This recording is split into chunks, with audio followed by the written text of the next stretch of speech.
নমস্কার, কেমন আছেন সবাই? আশা করি সবাই ভালো আছেন।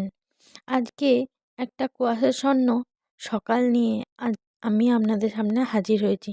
আর এই কুয়াশাচ্ছন্ন সকালের সঙ্গে আপনাদের একটু পরিচয় করিয়ে দিই।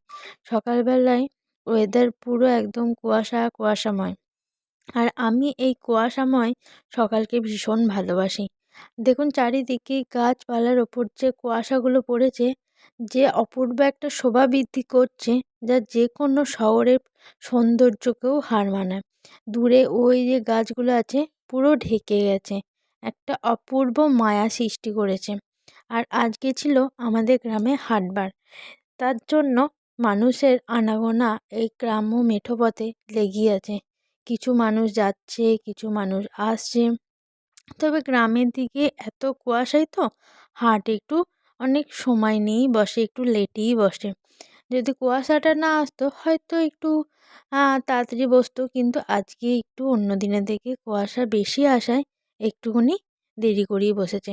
আর ওই যে দূরে মাঠগুলো দেখতে পাচ্ছেন, ওইগুলোতে সব চাষ করা হবে, তার জন্য ফসল ফলানো হবে বলে এইগুলোতে সব আবাদ দেওয়া হয়েছে। আবাদ দেওয়া মানে হচ্ছে এটা লাঙল করা হয়েছে, তার জন্য ওই যে দূরের জমিগুলোতে ওইগুলোতে সব সর্ষে চাষ হবে।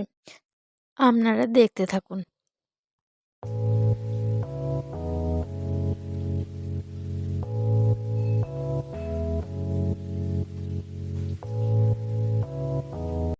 এই দেখুন গ্রামের হাটে চলে এসেছি এবং হাটের শুরুতেই আপনাদের রং বেরঙের নানান শীতকালীন ফুলের সমাহার দেখাচ্ছি। আর আমাদের গ্রাম্য হাটের বিশেষত্ব কি বলুন তো? টাটকা টাটকা নানান রকম শাক সবজি, একদম সবুজে সবুজ শাক সবজি আপনারা দেখতে পাবেন। গ্রামীণ হাট তো, গ্রামীণ হাটে মোটামুটি সবই জিনিস পাওয়া যায়। যেমন পোশাক পরিচ্ছদ যেমন পাওয়া যায়, সেরকম নানান রকম সবজি পাওয়া যায় এবং নিত্য প্রয়োজনীয় যে সমস্ত জিনিসপত্র সেই সবও পাওয়া যায়। আর এই যে এখানে খেজুর গুড়ের পাটালি বিক্রি হচ্ছে, ঠিক আছে? নিত্য প্রয়োজনীয় জিনিস বললাম, এই দেখুন চাল ডাল, এগুলো আমাদের গ্রাম্য হাটে পাওয়া যায়।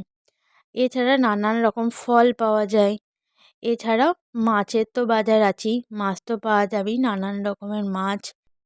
তো আপনারা দেখতে থাকুন, দেখুন কেমন লাগে আমাদের গ্রাম্য হাট।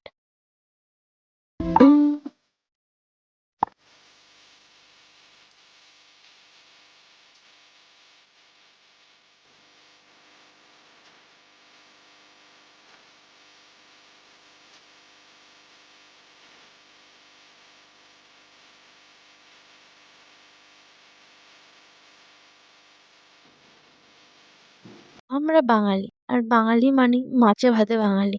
খুব কম বাঙালি আছে যারা মাছ ভালোবাসে না। আর আমাদের হাটে সমস্ত রকমই মাছ পাওয়া যায়, যে বড় রুই কাতলা থেকে আরম্ভ করে ছোট ট্যাংরা পুঁটি সবই পাওয়া যায়। কেমন লাগলো আমাদের হাটের মাছ? এরপর আমি আপনাদেরকে আমাদের গ্রামের যে একদম নির্ভেজাল খেজুর গুড় তৈরি হয় সেইটার পরিবেশ আপনাদেরকে দেখাবো। এটা হচ্ছে যে খেজুরের রসটা পাওয়া যায়, সকালবেলায় সেই রসটাকে সংগ্রহ করে এরা, তারপরে এই যে বড় যে ডেকটা দেখছেন, এই ডেকের মধ্যে সেই রসটাকে ফুটিয়ে গুড় তৈরি করে।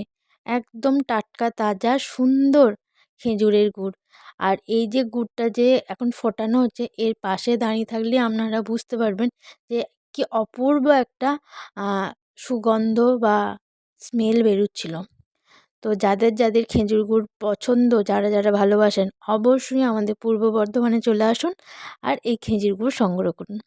যাই হোক, আজকের এই ব্লগ ভিডিওটা কেমন লাগলো অবশ্যই আপনারা কমেন্টে জানাবেন।